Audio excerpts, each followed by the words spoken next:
چھوٹوں پر شفقت کرو، جنت میں میری رفاقت پالو گے۔ بڑوں کا ادب و احترام کرو، چھوٹوں پہ شفقت کرو، جنت میں میری رفاقت پالو گے۔ اور آگے سنیے حضور کی اگلی حدیث پاک، حضور نے فرمایا جس نے ہمارے چھوٹوں پر رحم نہ کیا اور ہمارے بڑوں کی تعظیم نہ کی، پھر وہ سن لے وہ ہم میں سے نہیں ہے۔ اور اگلی حدیث پاک بھی بڑی باکمال ہے، حضور نے ارشاد فرمایا، حضور فرماتے ہیں جو ان میں سے کسی بزرگ کی عمر کی وجہ سے اکرام کرے گا، جو آدمی کسی بزرگ کا اس کی عمر کی وجہ سے اکرام ادب کرے گا، اللہ تبارک و تعالی کسی اور کے ذریعے سے اس کا اکرام کروائے گا۔ اسی لیے وہ کہتے ہیں عزت دو گے تو عزت ملتی ہے، اسی لیے کہتے ہیں عزت دو گے تو عزت ملتی ہے، عزت نہ دو گے تو پھر عزت بھی نہیں ملتی، عزت نہ دو گے عزت بھی نہیں ملتی۔ اب سنیے حضرت خواجہ معین الدین چشتی اجمیری رحمۃ اللہ علیہ، بزرگ آتے ہیں انہیں بٹھا لیتے ہیں، انگور کا خوشہ بھی پیش کر دیتے ہیں، بزرگ نے خوشہ پیش کیا، کھا لیا۔ اب بزرگ رحمۃ اللہ علیہ کے پاس نا ایک تل یا سرسوں کا ایک پھوک تھا، تل یا سرسوں کا ایک پھوک، آپ نے وہ اٹھایا، اس بزرگ نے منہ کے اندر ڈالا، چبایا، چبانے کے بعد کہا اے بیٹا اسے تم کھا لو، اے بیٹا اسے تم کھا لو۔ اب کوئی وہ 14 صدیوں بعد والا تو بندہ نہیں تھا کہ کہتا بھئی یہ جھوٹے سے کیا ہوتا ہے، اللہ والوں کے تبرک سے کیا ہوتا ہے، اللہ والوں کے اس مبارک تبرک سے کیا ہوتا ہے، جھوٹے سے کیا ہوتا ہے۔ میں کہا پتر جھوٹے سے بڑا کچھ ہوتا ہے، یہ تو پوچھ صحابہ کرام سے جو مصطفیٰ کریم کو جب وضو فرماتے تو پانی زمین پہ گرنے نہ دیتے، پوچھ ان صحابہ کرام سے ادب و احترام جھوٹے سے کیا ہوتا ہے، ان سے پوچھ جا کے جو ادب و احترام کا اس قدر لیول کیا کرتے۔ اب انہوں نے وہ جو چبایا ہوا تھا پھوکا وہ جا ان کے حضرت خواجہ معین الدین چشتی کے منہ میں ڈالا، جیسے ہی وہ پھوکا جو تھا وہ آپ نے پھکا جسے کہتے ہیں وہ آپ نے منہ میں ڈالا تو دنیا ہی بدل گئی، دل کی دنیا بدل گئی، پہلے دنیا سے محبت اب دنیا سے بیزاری، اب دنیا سے دل نہیں کہتا دنیا کے پاس کیا ہے۔ اب آپ رحمت اللہ علیہ نے لکھا ہے کہ اپنا وہ باغ بیچا، سامان بیچا، پن چکی بیچی، سب کچھ بیچ کے آپ رحمت اللہ علیہ نے غریبوں میں تقسیم کر دیا، خود کچھ نہ رکھا کہ چلو کچھ پیسے احتیاطاً رکھ لیں، پھر کیا کیا، فرماتے ہیں سب کچھ بیچ باچ کے اللہ تبارک و تعالیٰ کی راہ میں علم دین حاصل کرنے کے لیے چلے گئے، علم دین حاصل کرنے کے لیے چلے گئے۔ اور آج کا بندہ جو بڑا بھی ہے لیکن پھر بھی دیکھو علم دین نہیں حاصل کرتا، انہوں نے اپنے آستانے نہیں بنائے، انہوں نے اپنی کوٹھیاں نہیں بنائی، انہوں نے علم دین حاصل کیا، انہوں نے ترجیح دی۔ اور آپ رحمت اللہ علیہ نے ایک جگہ سفر نہیں کیا، یہ بھی سن لیں، آپ رحمت اللہ علیہ وہاں سے نکلے، آپ بخارا گئے، بخارا میں تعلیم حاصل کی، پھر وہاں سے مدینہ، پھر اور کئی ملکوں کا سفر کیا، پھر آپ رحمت اللہ علیہ آگے سے آگے علم دین حاصل کرنے کے لیے چلے گئے۔ آگے جب آپ جاتے ہیں تو نیشا پور کے اندر، نیشا پور یہ ایک علاقہ ہے، اس نیشا پور علاقے کے اندر حضرت خواجہ معین الدین چشتی سنجلی رحمت اللہ علیہ آپ کو ایک بزرگ ملتے ہیں، وہ بزرگ سلسلہ عالیہ چشتیہ کے عظیم بزرگ، آپ رحمت اللہ علیہ کا شہرہ تھا۔ وہ کون سی ہستی؟ وہ ہستی حضرت عثمان ہارونی رحمت اللہ علیہ کی ذات ہے، جو آپ کے پیر و مرشد ہیں۔ جب جاتے ہیں تو ہاتھ پہ بیعت کر لیتے ہیں، جب جاتے ہیں تو ہاتھ کے اوپر بیعت کر لیتے ہیں۔ اور میں کہتا ہوں بھئی مرید ہو تو معین الدین جیسا ہو، مرید ہو تو معین الدین جیسا ہو، پیر ہو تو عثمان چشتی جیسا ہو، عثمان ہارونی جیسا ہو۔ کیسا مقام پایا؟ اب بیعت کی، ویسے بھی پاک تھے کیونکہ ہے سید جو تھے، ویسے بھی پاک تھے کیونکہ سید تھے، آل رسول تھے۔ اب آپ رحمت اللہ علیہ کا مقام دیکھیے، مقام یہ ہونا چاہیے مرید کو اپنے آپ کو ایسا بنانا چاہیے کہ اس کا پیر اس کے اوپر فخر کرے، مرید کو ایسا بن جانا چاہیے۔ حضرت خواجہ معین الدین چشتی جب بارگاہ مرشد میں مقبول تھے اور ایک موقع پر خود ان کے مرشد فرماتے ہیں، حضرت عثمان فرماتے ہیں ہمارا معین الدین اللہ کا محبوب ہے اور ہمیں اپنے مرید کے اوپر فخر ہے۔ فرمایا ہمارا معین الدین اللہ کا محبوب ہے اور ہمیں اپنے مرید کے اوپر فخر ہے۔ اب دیکھیے حضرت معین الدین چشتی کی بارگاہ الہی میں کیا مقام تھا، بارگاہ الہی کا مقام کا آپ اندازہ لگا سکتے ہیں۔ ایک دفعہ آپ کے پیر و مرشد حضرت سیدنا عثمان ہارونی رحمۃ اللہ علیہ، آپ حضرت خواجہ صاحب کے ساتھ بیت اللہ میں کہاں پر؟ آپ رحمۃ اللہ مزاب رحمت کے نیچے آپ رحمۃ اللہ علیہ کا حضرت عثمان نے ہاتھ پکڑا۔ ہاتھ پکڑنے کے بعد حضرت خواجہ معین الدین چشتی اجمیری رحمۃ اللہ علیہ کو اپنی بارگاہ میں مقبول فرمانے کے لیے دعا کی، اور دعا کی اے اللہ میرے اس معین الدین کو اپنی بارگاہ میں قبول فرما لے۔ مزاب رحمت، خانہ کعبہ، اور ایک پیر اپنے مرید کا ہاتھ پکڑ کے کہتا ہے اے اللہ میرے معین الدین کو اپنی بارگاہ میں مقبول فرما لے۔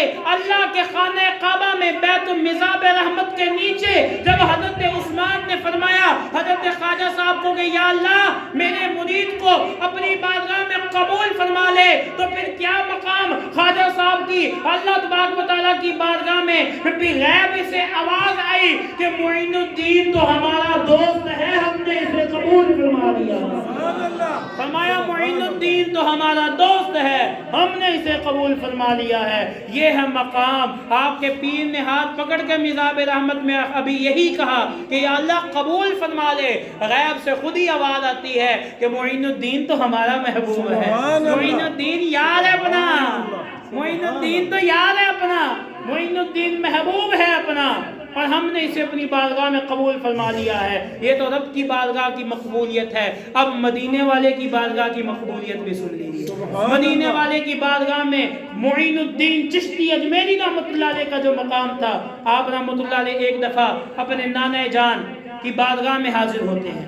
حضرت خواجہ معین الدین چشتی جب جاتے ہیں حضور کی بارگاہ میں تو ادباً کھڑے ہو جاتے ہیں اور سلام عرض کرتے ہیں الصلاۃ والسلام علیک یا رسول اللہ۔ حضرت خواجہ صاحب مدینہ پاک گئے، مدینہ پاک جاتے ہیں، سامنے روضہ رسول ہے، سلام عرض کرتے ہیں۔ میں نے کہا سلام ہم بھی عرض کرتے ہیں، سلام حاجی بھی عرض کرتے ہیں، سلام زائرین بھی کرتے ہیں، سلام کئی ایسے بندے ہیں جنہوں نے سلام تو عرض کیا، اور مزہ تو تب آتا ہے کہ ہم سلام کریں اور جسے سلام کیا ہے اندر سے جواب بھی دو آئے۔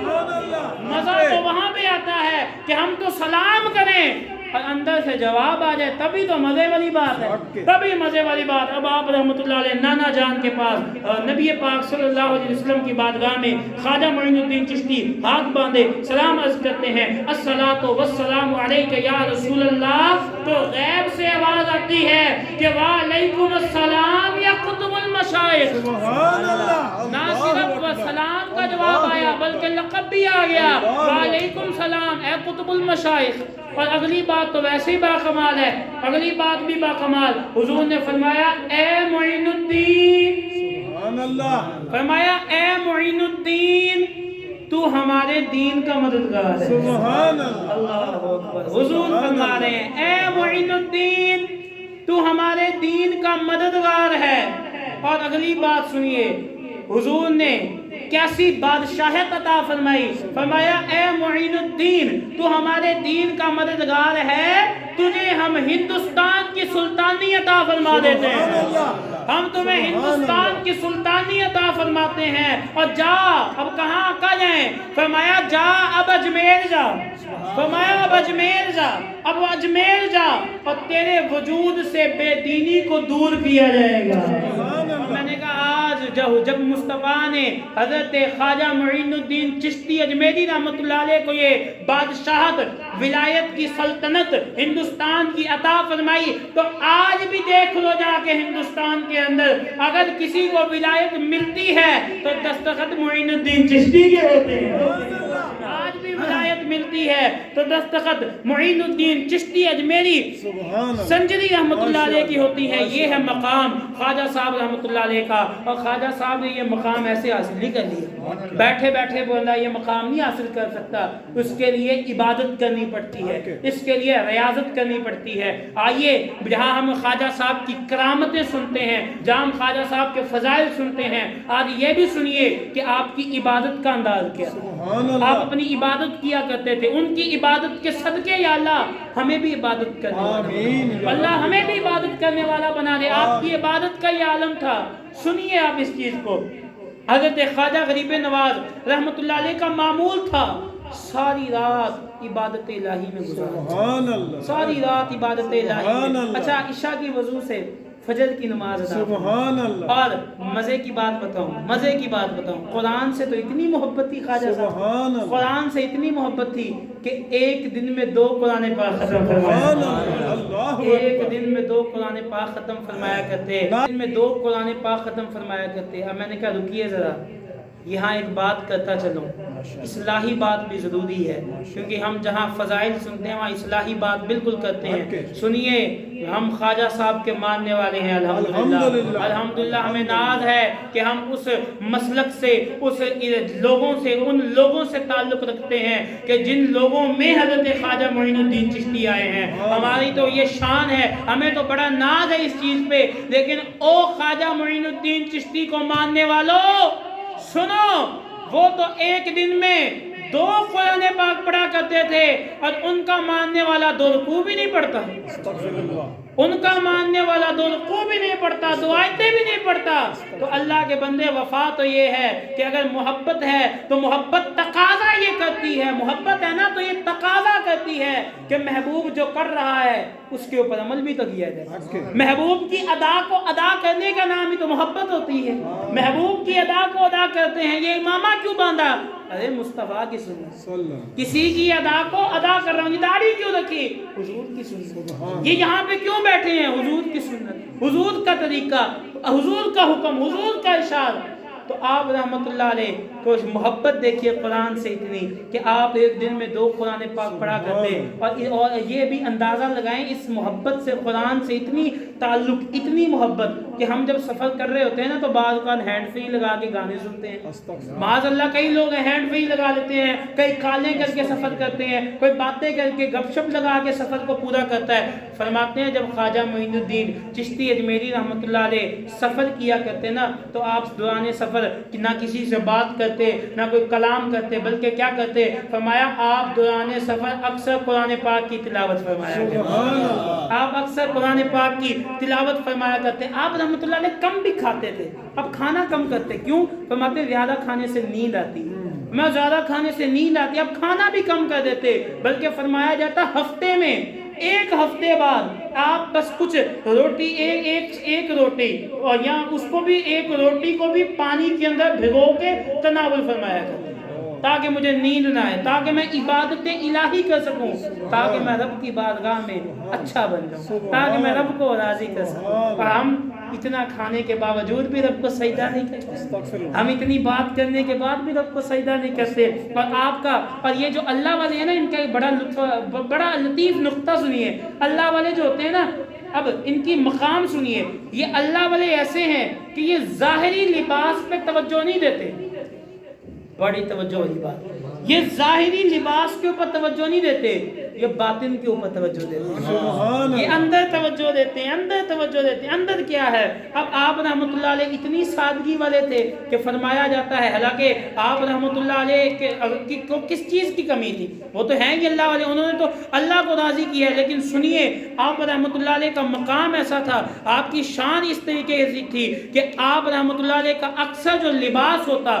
اس میں کئی پیوند لگے ہوتے، کئی جگہ سے۔ آج دیکھیں نا، ہم کوئی کپڑا ہے اس کے اوپر کوئی پیوند لگا ہو، ہم کسی جگہ جا سکتے ہیں؟ نہیں جا سکتے، ہم شرما جائیں گے۔ لیکن خواجہ صاحب کی تقویٰ دیکھیں، خواجہ صاحب کی دنیا سے بے رغبتی دیکھیں کہ آپ کئی پیوند لگائے اور صرف 2 یا 4 چادروں کے اندر موجود رہا کرتے۔ دو یا چار چادروں کے اندر آپ میں خوف خدا، آپ پردہ نشینی فرمانے والے، آپ پڑوسیوں کا حقوق ادا کرنے والے، آپ عفو و درگزر فرمانے والے میرے خواجہ صاحب رحمۃ اللہ علیہ۔ اور آپ کا ایک قول بہت ہی پیارا ہے، دل کرتا ہے پڑھ دوں، آپ کا ایک بڑا پیارا قول ہے، یہ حضرت بختیار کاکی رحمۃ اللہ علیہ نے نقل کیا ہے۔ حضرت خواجہ معین الدین چشتی اجمیری رحمۃ اللہ علیہ کا قول سنیے، آپ فرماتے ہیں نیکوں کی صحبت نیک کام سے بہتر ہے۔ سبحان اللہ۔ فرمایا نیکوں کی صحبت نیک کام سے بہتر ہے، اور برے لوگوں کی صحبت بد کام سے بہتر ہے، بدتر ہے، بد کام سے بدتر ہے برے لوگوں کی صحبت۔ آپ رحمۃ اللہ علیہ کی زندگی میں یوں تو کئی اس طریقے کے معاملات آئے ہیں، کئی آپ رحمۃ اللہ علیہ صاحب کرامت بزرگ بھی گزرے ہیں، اور آپ کی زندگی پہ بات کی جائے تو پوری ایک تفصیل ہمارے سامنے نظر آتی ہے، لیکن آپ رحمۃ اللہ علیہ کی شخصیت ایسی ہے، ایسی شخصیت ہے کہ آپ صاحب کرامت بزرگ ہونے کے باوجود پھر بھی آپ کے اندر آکڑ یا تکبر نہیں تھی۔ صاحب کرامت بزرگ ہونے کے باوجود بھی آپ راتوں کو اٹھ کے اللہ کی عبادت کیا کرتے تھے، آپ راتوں کو اٹھ کے اللہ کی عبادت کیا کرتے تھے، اللہ کی ریاضت کیا کرتے تھے۔ سنیے خواجہ صاحب رحمۃ اللہ علیہ کا مقام، چاہیں تو کیا کیا کر سکتے ہیں، سنیے اب اس کے اوپر آ رہے ہیں، چاہیں تو کیا کیا کر سکتے ہیں۔ ایک دفعہ حضرت خواجہ معین الدین چشتی اجمیری رحمۃ اللہ علیہ کا ایک مرید اجمیر شریف میں بیٹھا تھا، تو اجمیر شریف کا مشہور تالاب ہے انا ساگر، انا ساگر بڑا مشہور تالاب ہے۔ ایک دفعہ وہ جو مرید تھا وہ پانی بھرنے گیا، تو وہ جیسے ہی گیا تو اس نے وہاں پر کہا گیا پانی تو اچھا ہے، کیوں نہ غسل کر لیا جائے۔ اب وہ مرید غسل کرنے لگا، اب جیسے اس نے غسل کیا کافروں نے دیکھ لیا، اور کافروں کے یہ ذہن تھا، انہوں نے کہا او مسلمان نے ہمارے تالاب کو گندا کر دیا، ناپاک کر دیا، گندا کر دیا، ناپاک کر دیا۔ اب وہ کافروں نے شور مچایا کہ انہوں نے ایسے گندا کر دیا۔ وہ فوراً مرید دوڑا اور حضرت صاحب کی بارگاہ میں آتا ہے، عرض کرتا ہے حضور آپ کے ہوتے لوگ ہمیں تانے دیتے ہیں، حضور آپ کے ہوتے لوگ ہمیں تانے دیتے ہیں۔ آپ نے فرمایا اچھا، میں جاؤ ذرا یار پھر یہ لوٹے میں پانی تو لے آؤ جا کے، میں جاؤ پھر یہ پانی تو بھر کے آؤ۔ وہ مرید جاتا ہے انا ساگر کے پاس، پانی بھرنے جاتا ہے، اندر ڈالتا ہے تو دیکھتا ہے سارا دریائی اس کے سارا دریائی اس پانی والے گلاس کے اندر موجود ہے، اس لوٹے کے اندر سارا دریا موجود ہے۔ اب لوٹا لے کے حضرت صاحب کی بارگاہ میں آ گیا۔ اب جب کافروں نے دیکھا بھئی یہ کیا، یہاں پہ تو پہلے تالاب ہوا کرتا تھا، یہ کیا ہوا، پھر وہ سمجھ گئے مان کافر بھی جاتے ہیں، مہان کافر بھی جاتے ہیں، لیکن مسئلہ یہ اپنے نہیں مانتے، مہان کافر بھی جاتے ہیں اپنے نہیں مانتے، اپنوں کو میں کچھ مسئلہ ہے، چھوڑیے اس چیز کو۔ اب وہ آتے ہیں حضرت خواجہ صاحب کی بارگاہ میں کہ حضور ہمیں معافی عطا فرمائیے، اب پانی دوبارہ جاری فرمائیے۔ آپ رحمۃ اللہ علیہ نے فرمایا اچھا، آپ نے فرمایا جاؤ یا یہ پانی ذرا واپس گرا گیا۔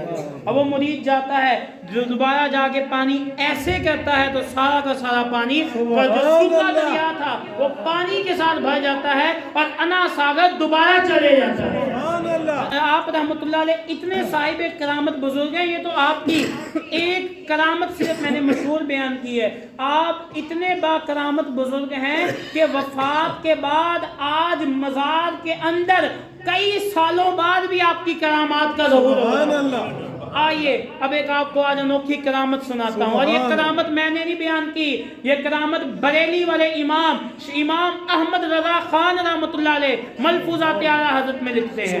آپ امام احمد رضا رحمۃ اللہ علیہ فرماتے ہیں ہمارے ایک پیر بھائی تھے جن کا نام تھا مولانا برکات احمد صاحب، اعلیٰ حضرت فرما رہے ہیں، اعلیٰ حضرت فرماتے ہیں ہمارا ایک مرید تھا جس کا نام تھا، پیر بھائی تھا جس کا نام تھا مولانا برکات احمد صاحب۔ فرماتے ہیں وہ ہمارے والد صاحب کا شاگرد تھا، وہ ہم سے بیان کرتا ہے کہ انہوں نے ایک خواجہ صاحب رحمۃ اللہ علیہ کی بارگاہ میں ایک دن ایسا دیکھا کہ ایک غیر مسلم جس کے سر سے لے کر پاؤں تک پھوڑے ہی پھوڑے ہیں، سر سے لے کر پاؤں تک پھوڑے ہی پھوڑے ہیں، دانے ہی دانے بنے ہوئے ہیں۔ فرماتے ہیں وہ روزانہ آپ رحمۃ اللہ علیہ کی بارگاہ میں جاتا، خواجہ صاحب کی بارگاہ میں جا کر وہاں انگارے ہوتے تھے، انگارے، فرمایا اس کے اوپر انگاروں کے اوپر لیٹتا، اور لیٹنے کے بعد کہتا یا خواجہ، اے خواجہ غریب نواز، جلن آگ لگی ہے، قدم فرما کر آگ کو بجھا دیجیے۔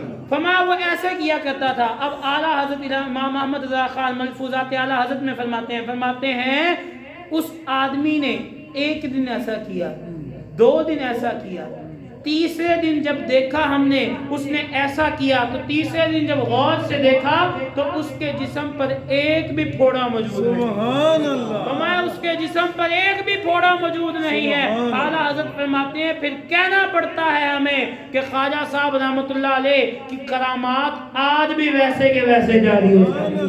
خواجہ صاحب کی کرامات آج بھی ویسے کے ویسے جاری ہے۔ اور اسی طریقے سے حضرت خواجہ معین الدین چشتی اجمیری رحمۃ اللہ علیہ کے وقت میں ایک سلطان گزرے ہیں اور ان کو بعض علماء نے مجدد بھی کہا ہے، وہ ہیں حضرت سیدنا سلطان اورنگزیب عالمگیر رحمۃ اللہ علیہ۔ بعض علماء نے مجدد بھی لکھا ہے رحمۃ اللہ علیہ۔ آپ ایک دفعہ حضرت خواجہ معین الدین چشتی اجمیری رحمۃ اللہ علیہ کی بارگاہ میں دربار شریف پہ جاتے ہیں۔ اب بادشاہ آیا تو دیکھتا ہے سامنے نا، جیسے آج بھی درباروں پہ چلے جاؤ تو کئی مریدین بیٹھے ہوتے ہیں جو ایک ہی بات کر رہے ہوتے ہیں، یا اللہ شفا دے دے، شفا دے دے، شفا دے دے، لگے رہتے ہیں، شفا دے دے، شفا دے دے، شفا دے دے۔ اب سلطان تھا، بادشاہ تھا اور تھا بھی اللہ کا ولی۔ اب آپ رحمۃ اللہ علیہ اس کے پاس گئے اور فرمایا اے سائل کیا وجہ، کیوں بیٹھے ہو؟ فرمایا میں آنکھوں سے اندھا ہوں، میں آنکھوں سے نظر نہیں آتا، اندھا ہوں، اسی وجہ سے آنکھیں مانگ رہا ہوں، آنکھوں سے اندھا ہوں، آنکھیں مانگ رہا ہوں۔ آپ رحمت اللہ علیہ نے فرمایا پھر بتا آنکھیں ملی کہ نہیں ملی؟ فرمایا پھر بتا آنکھیں ملی کہ نہ ملی؟ فرمایا مانگ رہا ہوں، ملی تو کوئی نہیں۔ آپ سلطان اورنگزیب عالمگیر رحمت اللہ علیہ فرماتے ہیں یہ بتا کب سے مانگ رہا ہے، اور کب سے مانگ رہا ہے؟ فرمایا کتنے سال ہو گئے دربار پہ پڑا ہوا ہوں، دعا روزانہ کرتا رہتا ہوں، یا اللہ خواجہ کے صدقے آنکھیں دے، خواجہ کے صدقے آنکھیں دے، مل نہیں رہی۔ آج بھی کئی لوگ ہوتے ہیں نا درباروں پہ جاتے ہیں مانگتے، کہتے ہیں ملتا تو کچھ بھی نہیں، اور تمہارا مانگنے میں اخلاص ہی کوئی نہیں۔ اصل چیز ہے دل سے جو دعا نکلتی ہے وہ اصل چیز ہوتی ہے۔ اب سلطان تھے تو اللہ کے ولی، آپ نے فرمایا اچھا اتنے سالوں سے ہے ملا کچھ نہیں نا؟ فرمایا ٹھیک ہے اب میں دربار کے اندر جا رہا ہوں، سپاہیوں کو بلایا، فرمایا اس کے پاس پہرا لگاؤ، اگر میں اندر حاضری دینے جا رہا ہوں، میں حاضری دینے کے بعد میں جب باہر آؤں اگر تو اس کی آنکھیں مل گئی تو بسم اللہ، نہ ملی تو پھر اسے قتل کر ڈالیں گے، فرمایا پھر اسے قتل کر ڈالیں گے، سر قلم کر دیں گے۔ اب وہ بندہ جو تھا وہ اس کے پاؤں سے زمین نکلی، اس نے کہا بھئی پہلے تو آنکھیں مانگتا تھا، اب تو جان بھی مانگنی پڑ رہی ہے، پہلے تو آنکھوں کی فکر تھی اب تو جان بھی مانگنی پڑتی ہے۔ اب اس نے کیا کیا؟ اب وہ اخلاص آیا، اب آنکھوں سے آنسو نکلے، اب اللہ کی بارگاہ میں یار مانگ کے تو دیکھو، اس کریم کی بارگاہ میں، اس کریم کی بارگاہ میں تو آنسو بہا کے تو دیکھو، اور صدقہ تو دے کے دیکھو، ذرا کسی ولی کے وسیلہ تو دے کے دیکھو۔ لیکن شرط وہی آ جاتی ہے کہ ہم جو آدمی ماننے والا ہوتا ہے نا، جو ماننے والا ہوتا ہے وہ جلدی مان کر بہت کچھ لے جاتا ہے، جو نہیں ماننے والا ہوتا نا وہ دوسروں کو بھی اس رستے سے ہٹا دیتا ہے اور خود بھی کسی اور رستے پہ چلے جاتا ہے۔ اب اس نے مانگا، آنکھوں سے آنسو، دعا ہے کہ بادشاہ باہر آنے والا بادشاہ آنے والا۔ اب آپ رحمت اللہ علیہ حاضری کے بعد جب باہر آتے ہیں تو کیا دیکھتے ہیں کہ اللہ تبارک و تعالیٰ نے اس کی آنکھوں کو روشن فرما دیا، اللہ تعالیٰ نے اس کی آنکھوں کو روشن فرما دیا۔ اب سلطان اورنگزیب عالمگیر رحمت اللہ علیہ اس کو مسکرا کے دیکھتے ہیں اور فرماتے ہیں ہاں بھائی ہن اکھاں ملیاں کہ کوئی نہ ملیاں؟ فرمایا اب آنکھیں ملی کہ نہ ملی؟ فرمایا حضور اب تو بالکل ملی۔ پھر آپ رحمت اللہ علیہ نے نصیحت کی، اور یہ نصیحت ہم سب کے لیے کی، فرمایا اب سن لو، جب بھی کسی اللہ والے کی بارگاہ کے وسیلے سے مانگو، یا جب بھی اللہ والے سے مانگو، یا جب بھی میرے رب سے ڈائریکٹ مانگو، یا مصطفیٰ کے وسیلے سے مانگو، تو ایک کام کیا کرو۔ کیا کام کیا کرو؟ سب سے پہلے اپنے اندر اخلاص پیدا کیا کرو۔ اخلاص ہوگا تو تمہاری دعا فوراً قبول ہو جائے گی۔ اخلاص اخلاص ہوگا تو تمہاری دعا فوراً قبول ہو جائے گی. اب دیکھیں ہم کئی لوگ روزانہ دعائیں مانگتے ہیں. دیکھیں نا جب ہمارے امام صاحب دعا منگواتے ہیں تو ہم کیا کر رہے ہوتے ہیں؟ جب وہ کہہ رہے ہوتے ہیں اللہم صلی اللہ تو کوئی ایسے ہاتھ پھیر رہے ہوتے ہیں. کئی مسجد میں پہلی دفعہ آ کے مسجد کی وہ سجاوٹیں دیکھ رہے ہوتے ہیں کہ پنکھے دیکھ رہے ہوتے ہیں, پھر آمین آمین کہہ رہے ہوتے ہیں. جب ہم اس طریقے سے دعا مانگیں گے اور بعد میں ہم کہیں گے ہماری تو ساڑی تو دعا قبول ہی نہیں ہوتی, تو پھر آپ کے اندر اخلاص تو نہ ہوا نا.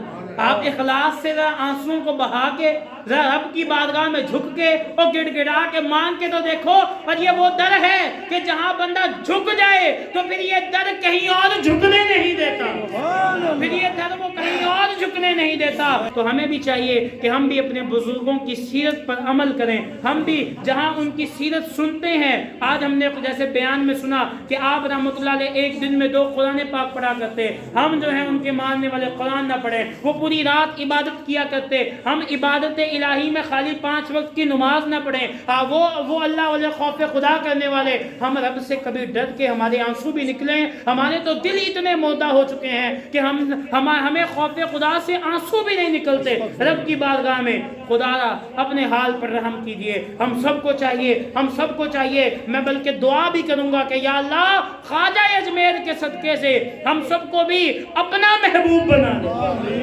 یا اللہ خواجہ اجمیر کے صدقے ہمیں اپنا محبوب بنا دے. ہمیں مصطفیٰ کریم کی سنتوں پر عمل کرنے والا بنا دے, اور ہمیں حقیقی معنوں میں اللہ والوں کی سیرت پر عمل کرنے والا بنا دے. اللہ تبارک و تعالیٰ کی بارگاہ عالیہ میں دعا ہے جو پڑھا جو سنا اس پر ہم سب کو عمل کرنے کی توفیق رفیق عطا فرمائے.